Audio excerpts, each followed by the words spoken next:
우리 같이 말씀 나눌까요? 오늘 우리 함께 나눌 말씀은요. 본문 말씀 야고보서 3장 8절부터 10절까지 말씀입니다. 우리 말씀 같이 한 목소리로 봉독하겠습니다. 혀는 능히 길들일 사람이 없나니 쉬지 아니하는 악이요 죽이는 독이 가득한 것이라. 이것으로 우리가 주 아버지를 찬송하고 또 이것으로 하나님의 형상대로 지음받은 사람을 저주하나니 한 입에서 찬송과 저주가 나오는도다. 내 형제들아 이것이 마땅하지 아니하니라. 아멘. 예. 말씀 가운데 한 입에서 찬송과 저주가 나온다 하는 부분을 따서 제목으로 삼았고요. 부제는 한 입으로 두말하지 말자, 이렇게 한번 생각해 봤어요. 금방 생각나서 한 말입니다. 야고보서 저자는 이 본문 말씀을 통해서 우리가 성도된 우리가 한 입으로 두말하고 있다, 이것을 지적하고 있는 것 같습니다. 자, 야고보서 말씀을 세 번째 나누고 있는데요. 야고보서의 가장 중요한 핵심적인 말은 뭘까요? 야고보서 말씀은 행함이 있는 믿음을 이야기하는 거죠. 행함이 없는 믿음은 그것이 죽은 믿음이다, 이렇게 얘기하는 핵심 구절을 우리가 생각할 수 있습니다. 자, 오늘 말씀도 역시 보니까 혀는 능히 길들일 사람이 없다라는 말로 얘기를 해요. 이 야고보서 3장 말씀 전체가 말에 대한 내용으로 우리가 읽을 수 있어요. 제가 1절, 2절 말씀을 한번 읽어볼게요. 내 형제들아 너희는 선생된 우리가 더 큰 심판을 받을 줄 알고 선생이 많이 되지 말라. 우리가 다 실수가 많으니 만일 말에 실수가 없는 자라면 곧 온전한 사람이라. 능히 온 몸도 굴레 씌우리라. 아멘.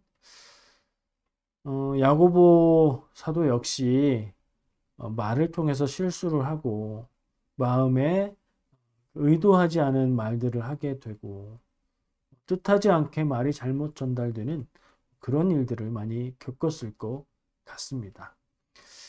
말씀의 처음은 우리가 선생됐다 하면서 야고보 사도 스스로, 그리고 그 당시에 가르치는 사역을 했던 사도들, 목회자들 이야기를 하죠.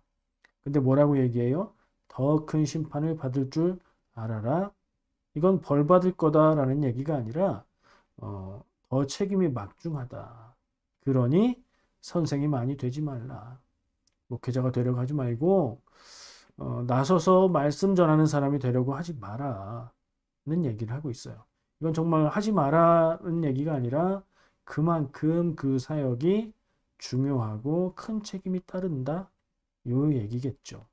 그리고 나서 실수가 많다, 말에 실수가 없는 자는 온전한 자다, 이렇게 이야기가 자연스럽게 넘어가고 있어요. 선생된 것을 얘기하다가 왜 말하는 것으로 넘어갈까요? 그러면 말하는 것으로부터 시작하면 되지 선생 얘기는 왜 했을까요? 단 한 절에 불과한 선생 이야기. 읽어보니까 얼핏 볼 때는 연결이 안 되는 것 같지만 가르치는 사람, 선생된 자, 그 역할을 감당하다 보면 아무래도 다른 사람들보다 말을 더 많이 해야 하겠죠. 말을 많이 하면 말에 실수할 확률이 더 많아지겠죠. 그런 면에서 자연스럽게 연결이 된다는 생각을 하게 됐습니다. 이 앞부분, 사람이 말에 실수가 없으면 온전하다. 그런 사람은 온 몸을 굴레에 씌울 수 있을 것이다 라는 얘기는 우리가 많이 들었을 거라고 생각을 합니다. 그리고 제 기억에도 전에 여러 번 이 말씀으로 나눈 적이 있는 것 같습니다.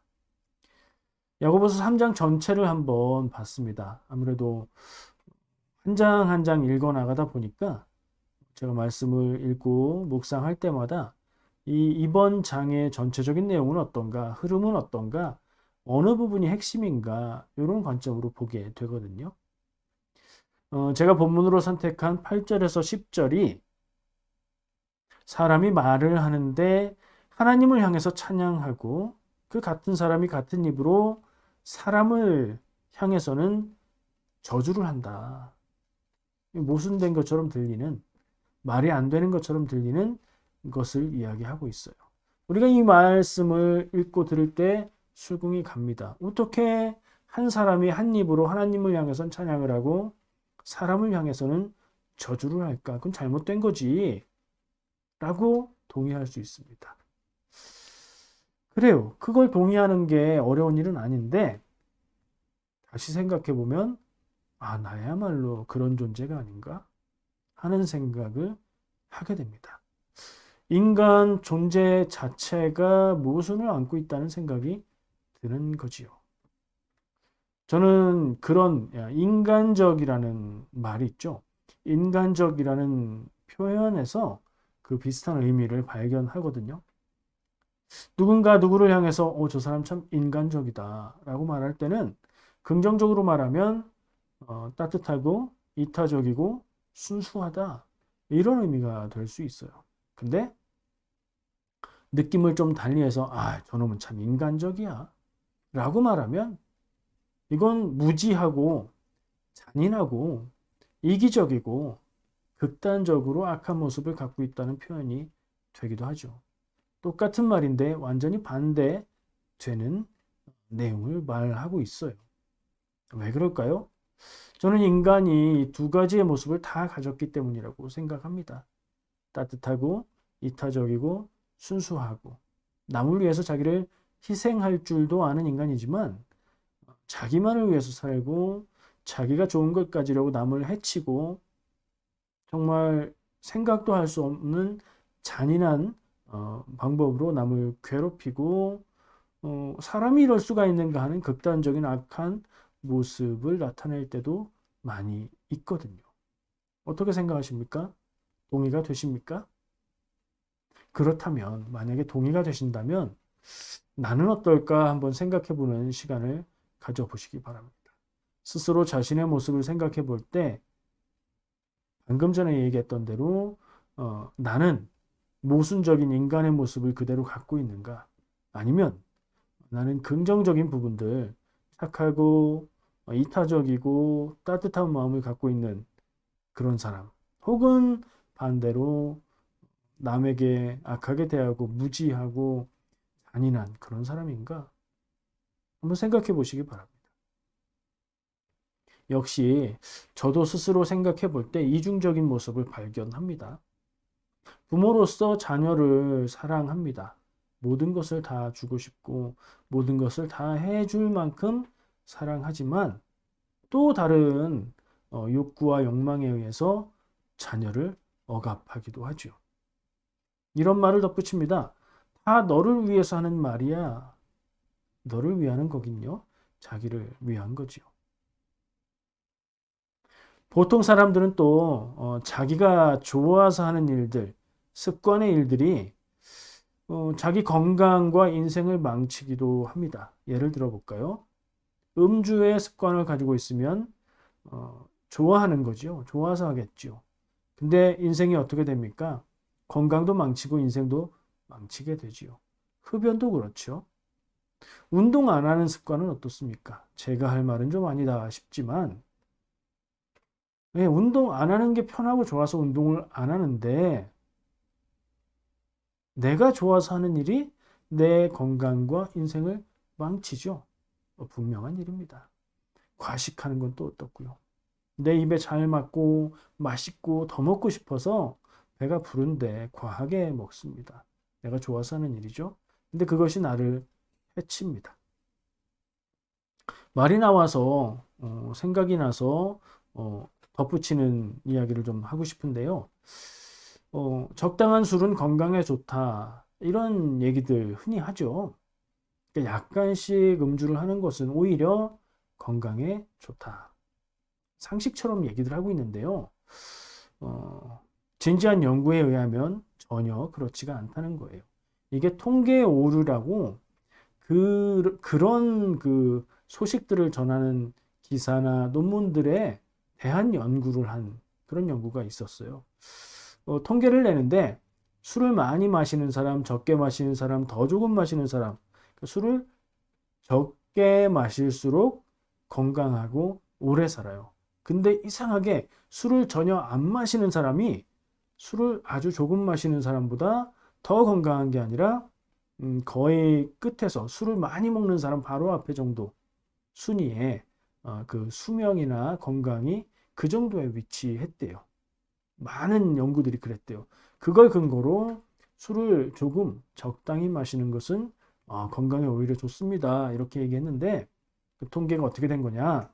술을 안 마시는 사람 속에는 술을 너무 마셔서 건강이 이미 상할 대로 상해서 더 이상 마실 수 없고 마시면 죽을 상태가 돼서 술을 끊은 사람들도 다 들어가 있었다는 거죠. 그래서 그걸 고려해서 그걸 감안해서 다시 연구를 해보면 술은 적게 마실수록 건강하고요. 안 마시면 더 건강한 거라고 합니다. 여러분 주변에 술은 적당히 마시면 몸에 좋대. 이런 사람들 많이 있죠? 아니라고 얘기해 주세요. 그리고 이런 얘기도 합니다. 성경에 어디 술 먹지 말라는 얘기가 있냐? 술 취하지 말라고 했지. 술 취하지만 않으면 돼. 근데 술 드시는 분들 취하려고 드십니까? 안 취하려고 드십니까? 술을 조금 먹는 게 가능합니까? 예. 바울이 디모데에게 쓴 편지 가운데 디모데전서 5장 23절에 보면요. 읽어드릴게요. 이제부터 물만 마시지 말고 네 위장과 자주 나는 병을 위하여는 포도주를 조금씩 쓰라. 바울이 디모데에게 포도주를 약으로 조금씩 마셔라 라고 얘기하고 있는 거예요. 여기 봐. 성경에 보니까 포도주, 와인은 많이 먹지 않고 조금씩 먹으면 건강에 좋은 거 아니야? 성경에 써 있잖아. 이거는 성경이 말하는 복음의 진리와는 관계없는 내용이죠. 그리고 바울은 그 시대의 수준의 의료 지식과 상식만을 가지고 있었어요. 전적으로 믿으면 안 됩니다. 그리고 이게 말이 안 되는 건 아닌데 왜냐면 이 근동 지역, 지금은 아니겠지만 옛날에는 이스라엘과 그 주변에 있는 근동 지역은 물이 귀했고요. 그리고 깨끗한 물을 구하기가 어려웠어요. 그래서 술을 안 마시는 거는 내가 깨끗하게 살겠다 이게 아니고 술을 안 마시는 것은 그리고 물만 마시는 것은 깨끗하지 않은 물을 먹고 병이 난다는 뜻이 되기도 하는 거예요. 근데 성경에 보면 나실인으로 서원한 사람들은 포도주나 포도에서 나온 것들은 안 먹죠. 그러니까 포도주를 금하는 것이 유대인 문화에서는 금욕하는 하나님께 거룩하게 서는 그런 문화가 있는데 금욕한다고 포도주를 먹지 않고 물만 마시면 여기서 말하는 포도주는 음주 포도주가 아니고요. 물 대용으로 음료로 마시는 포도주를 얘기하는 거고요. 그 포도주가 아닌 물만 마셨을 때는 탈이 나는 게 정상이라고 얘기를 해요. 아마도 디모데가 자기의 결단으로 인해서 포도주를 먹지 않으면서 물만 마셨는데 그것으로 인해서 오히려 건강이 안 좋아졌던 것 같아요. 그러니까 바울은 금욕한다고 그렇게 하지 말고 건강해야 사역을 할 수 있는 거니까 건강을 위해서 적정한 포도주를 마시는 게 좋다라고 얘기했던 거죠. 이걸 지금의 상황에 그대로 적용하면 다른 얘기가 돼 버리는 거예요. 자, 뭐 제가 늘 얘기하죠. 음주에 대해서는 그 죄라고 말할 수 있는 거 아니고 구원에 관계된 거 아니다. 근데 음주가 건강에 좋지 않은 것은 확실한 겁니다. 그리고 삶을 망가뜨리거든요. 지혜롭게 선택하시기를 바랍니다. 자, 다시 돌아갈게요. 뭐 얘기하고 있었어요? 기억나십니까? 오늘 야고보서 말씀이 인간의 모순적인 모습을 지적하고 있다. 이렇게 보았고요. 우리 스스로 우리 모습을 돌아보자. 그래서 내 습관이 내 인생을 망치는 것도 있지 않느냐? 이런 얘기를 하고 있었죠. 내가 손해보지 않는 선에서는 우리는 착한 사람일 수 있습니다. 근데 내가 피해를 본다 싶으면 냉정해지죠.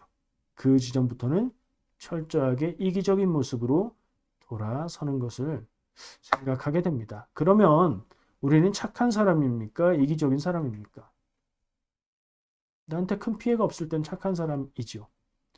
내가 손해를 본다, 내가 피해를 본다 싶으면요, 이기적인 사람이 되는 거예요. 그럼 나는 착합니까? 이기적입니까? 두 가지 면을 다 갖고 있는 거죠. 이런 예는 여러분들이 인정하실 때까지 계속해서 들 수도 있습니다. 아니야, 나는 그래도 난 착해. 나는 남에게 피해를 주지는 않아. 그럴 리가요. 내가 몰라서 그런 겁니다. 누구도 남에게 전혀 피해를 주지 않고 살 수는 없습니다. 계속 할 수도 있지만 인정하시리라고 생각하고요. 이런 생각도 해봤습니다. 사람이 착하고 좋기도 하지만 잔인하기도 한데 사람이 잔인해지는 건 왜 그럴까? 남을 해칠 때에 그냥 해치는 것도 아니고 너무 잔인하게 해치는 것은 도대체 왜 그럴까? 그의 마음속에 악마가 들어서 그런가?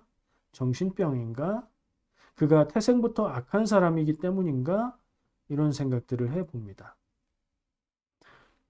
많은 경우에는 무지해서 남에게 잔인하게 대한다는 얘기들을 합니다. 무식해서가 아니고요. 남의 입장을 모르고 남의 마음을 배려하지 않기 때문에 내 마음으로만 생각해서 행동하기에 그것이 다른 사람에게는 아픔을 줄 수도 있다는 거죠. 무지해서 타인을 아프게 하는 잔인하고 악한 모습을 보인다. 그러니까 무지함이 인간의 악함의 근원 중에 하나라는 겁니다. 또요, 사람이 무지해서 남을 아프게 할 때보다 더 잔인해질 때가 있습니다. 제가 볼 때는 이때가 인간이 가장 잔인해지는 것 같아요. 두려움에 빠졌을 때입니다. 여러분, 벌레를 무서워하는 사람이 있죠? 벌레가 나오면 막 소리 지르고 하다가 결국엔 어떻게 합니까? 신발을 벗든가 뭔가 무기를 찾아서 벌레를 으깨 죽이죠. 막 때리죠. 왜 그래요? 그 사람이 잔인해서요? 아니요, 무서워서 그렇죠. 사람이 두려움에 빠지면 그 두려움 때문에 굉장히 잔인해질 수 있습니다. 무지해서 잔인해질 수 있고요. 두려워서 잔인해질 수 있습니다. 근데 이것은 뭔가 부족하고 결핍되고 모자라서 이렇게 되는 거죠. 건강하게 건강한 정신을 가지고 건강한 마음을 가지고 성숙한 사람은 그렇게 행하지 않을 겁니다. 우리의 마음과 정신과 생각과 행동 가운데 어딘가 연약하고 결핍되어 있고 잘하지 못했다면 우리는 결국엔 남을 아프게 하고 피해를 주는 사람이 되는 그런 부분들이 많을 수밖에 없는 겁니다. 우리는 모든 것을 알지 못해서요. 하나님처럼 모든 것을 안다면 우리가 그렇게 다른 이들을 아프게 하고 잔인하게 굴지 않을 텐데 그렇게 하지요. 또 이기적이기 때문에 내가 남을 해치고 싶은 마음은 없지만 내가 손해보는 것은 더 싫기 때문에 나를 위해서 남을 버릴 수 있습니다. 또 연약해서 악하고 잔인해집니다. 그렇다면 저는 오늘 이런 말씀들, 이런 생각들을 묵상할 때에 오늘 이 시간 우리에게 하나님이 지혜를 주시기를 바랍니다. 무지해서, 알지 못해서 그렇게 되니까요. 또 나만 알기보다 우리를 생각하고 다른 사람을 배려하는 능력. 이거 저는 능력이라고 생각합니다. 이게 부족하면 유아적인 거고 유치한 것이고 결국에 사회에서 악을 끼치는 사람이 될 수밖에 없거든요. 배려하는 능력을 하나님이 주시기를 기도하게 됩니다. 하나님께서 힘 주셔서 연약하지 않기를 바랍니다. 우리가 연약하다 느끼고 두려움을 느낄 때에 그 대상을 잔인하게 대할 수 있기 때문입니다. 자, 그러면 우리는 어쩌면 좋을까요? 이것을 나의 모습, 인간의 실존, 인간이라는 존재의 한계로 우리가 인정하고 인식한다면 그럼 어떻게 해야 되겠습니까? 뭔가 잘못됐다는 느낌이 들 때, 이 길이 아니다 싶을 때 제가 표현을 조금 딴 데로 돌리고 있습니다. 운전해서 어딘가를 찾아가다가 길이 이상하다. 내가 기억하는 길의 모습이 아니다. 이런 때 어떻게 해야 할까요? 제일 먼저 할 일은 멈추든가 차선을 바꾸든가 해서 올바른 길을 찾아갈 수 있는 준비를 하는 거죠. 방향을 다시 잡아야 됩니다. 방향이 틀렸다는 생각을 하고 방향을 다시 잡아야지 지금까지 하던 것을 더 열심히 하면 그럼 되게 곤란해지는 거죠. 길치 깨서 내가 지금 길을 헤매고 있는데 길이 좀 이상한 것 같아. 나올 때가 됐는데 안 나와. 더 열심히 찾아보자. 더 빨리 가보자. 그러면 어떻게 되는 거예요? 예, 엉뚱한 데로 가는 거죠. 길이 잘못된 것 같으면 얼른 안전한 상태로 만들고 내비게이션을 켜야죠. 내비게이션 없으면요. 멈춰서 지도를 봐야죠. 어떤 방법을 써서라도 길이 틀린 것 같으면 그 길 가기는 멈추고 돌이켜 방향을 다시 잡아야 됩니다. 어제도 저는 그런 경험을 했습니다. 제가 길을 잘 못 찾거든요. 그래서 내비게이션에 의존하고 돌아서였지만 결국엔 길을 찾아온 경험이 있습니다. 잘못됐다 싶을 때는 지금까지와는 다른 시도를 해야 됩니다. 지금까지 해왔던 걸 더 열심히. 이거 뭔가 이상해. 뭔가 잘못했어. 부족해. 더 열심히 해야지. 그러면 안 되는 거예요. 이게 우리가 너무 많이 하는 실수입니다. 지금까지 잘못해온 것을 내가 더 부족하구나. 더 열심히 해야 되겠다. 그래서 엉뚱한 곳으로 가버리는 것. 사람이 어리석기 때문에 저지르는 실수입니다. 마땅한 자세를 찾아야 돼요. 그렇게 맞는 길로 찾아갈 수 있도록 방향을 다시 잡아야 되는 겁니다. 생각을 해야 되는 거예요. 사람이 머리를 쓰고 뇌를 쓰고 이성을 사용해서 사람인 거죠. 하나님의 뜻을 기준으로 생각해야 됩니다. 성도라면요. 야고보서의 저자가 지적한 것은 이런 모순적인 상태인 거죠. 야고보서 저자는 뭐라고 표현했죠? 그것으로, 그 입으로, 그 말로 하나님을 향해서는 찬송을 하고 하나님이 사랑하시는 사람을 향해서는 저주를 한다. 우리가 누군가를 향해서 저주를 했나요? 그럴 사람들은 아니죠. 하지만 나를 괴롭히는 누군가를 미워하고 그에게 폭력적인 말, 생각을 하고 이런 경험은 있지 않아요? 그러면서도 나는 하나님을 믿고 하나님을 찬양하고 그러죠. 어떤 면에서는 하나님을 향한 열정이 높은 사람들은 다른 종교인들을 향해서 폭력적인 성향이 나타나기도 합니다. 정말 우리가 깊이 생각해야 될 문제인 것 같습니다. 하나님을 믿는다고 하면서 이웃을 괴롭게 하는 모습 있습니까? 없습니까? 있어도 잘 모르는 경우가 많습니다. 그렇다고 인정한다면 우리는 어떻게, 제가 좀 전에 말했죠? 어떻게 방향을 다시 고쳐 잡아갈 수 있을까요? 성경적인 답을 이 모순의 문제점을 지적한 야고보서의 저자가 말한 답에서 찾아보겠습니다. 야고보서 3장의 결론부인 것 같은 마지막 17절, 18절 말씀 보겠습니다. 오직 위로부터 난 지혜는 첫째 성결하고 다음에 화평하고 관용하고 양순하며 긍휼과 선한 열매가 가득하고 편견과 거짓이 없나니 화평하게 하는 자들은 화평으로 심어 의의 열매를 거두느니라. 아멘. 뭐라고 시작했죠, 제가? 오직 위로부터 난 지혜는 이런 것이다. 위로부터 난 지혜가 뭐예요? 하나님께로부터 오는 지혜. 그렇죠? 하나님의 뜻을 바라보고 생각하고 판단하는 사람의 모습은 성결하고 화평하고 관용. 이거 한자 말들이라 무슨 의미인지 잘 와닿지가 않아요.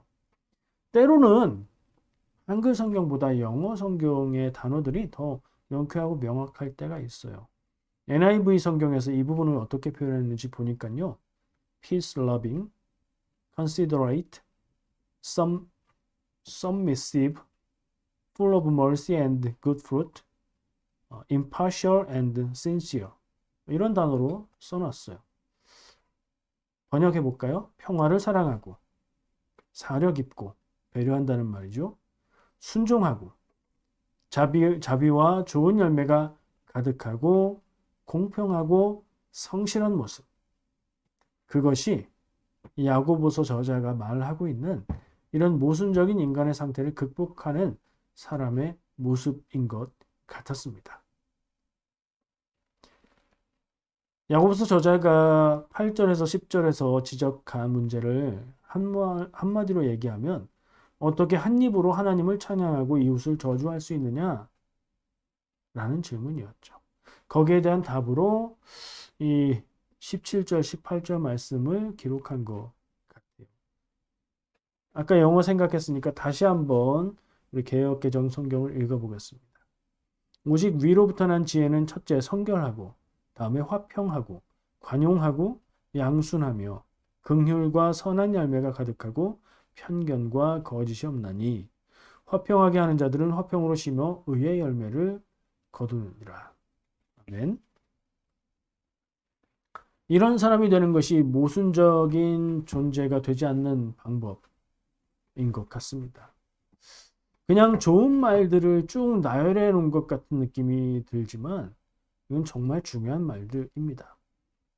이것들이 내 안에 가득하고 더 자라나기를 기도해야 되겠습니다.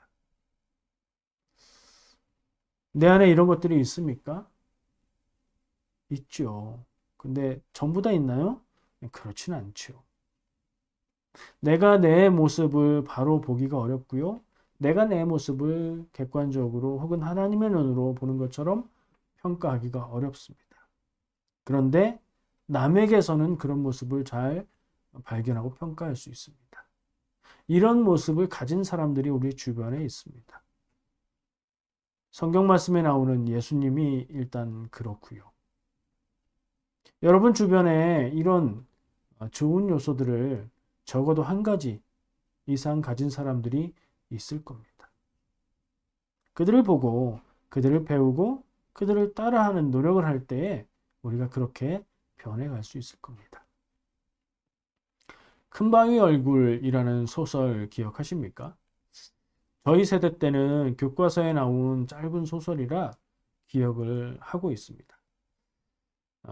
큰 바위 얼굴을 닮은 위대한 사람이 나타날 것이다.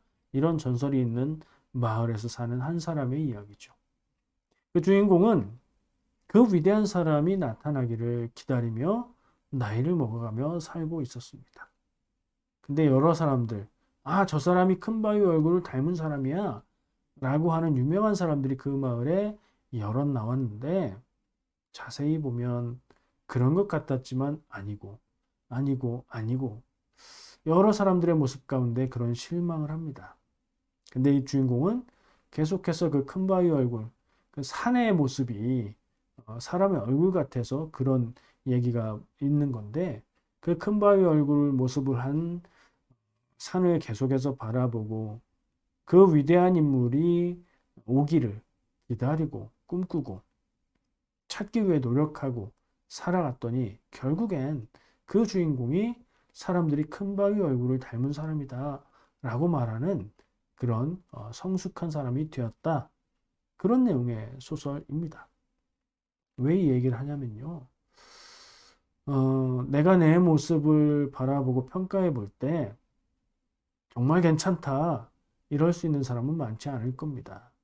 아까 우리가 인생의 방향을 잡아갈 수 있는 그런 모습들을 여러 가지 얘기했지만 그것들이 내 안에 있는가, 충분하게 있는가 생각했을 때 부족한 점이 많지요.